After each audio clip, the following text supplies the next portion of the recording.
Jaco van Loon. He's the director of the Kiel Observatory at Kiel University in the UK.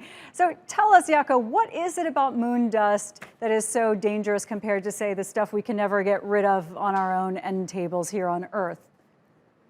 Yeah, you might think that dust is the least of your problems trying to solve and going to the moon and build a basis there. But actually, it might be one of the most difficult to solve. Moon dust sticks. You've all probably been annoyed when you get things packaged in polystyrene foam and you try to clean up the mess. It sticks to you. This is what happens with moon dust. So it's very difficult to get it off you. Now, if that's the only problem, but the problem is that it's actually dangerous. It's dangerous for humans and it's dangerous for equipment. Not so much when you're wearing your spacesuit and you're out and about, but when you go back into your spaceship or your moon base and you want to take off your suit and breathe in air, these particles will end up in the air and it will end up in your lungs.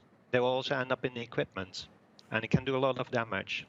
The famous American astronaut, one of the first, Buzz Aldrin, said he thought that humans could solve any physical or mechanical problem in space travel except for moon dust. So that says a lot. I mean, what is it composed of? Is it something that is so dangerous it's really hard to get a handle on?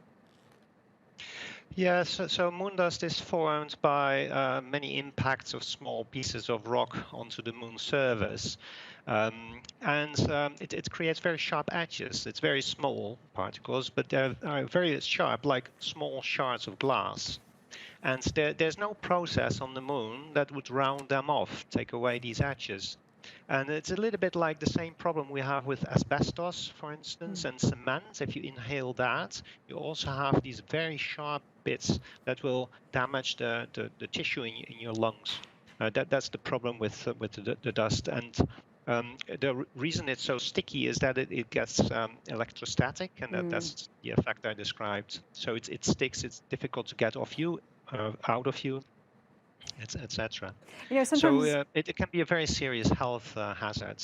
You know, sometimes when you see the early spacecraft, and in places like Washington, D.C., you can go and look at what they actually traveled in way back then. And honestly, it looks like something you built in your backyard. Not to diminish the effort, but the technology was so low. So the non-scientist wants to say, well, surely humans can now engineer something to deal with dust.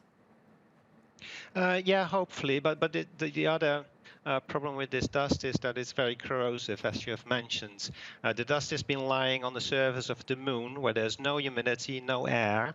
As soon as you bring it inside where there's air and humidity, it starts corroding. It's like rusting.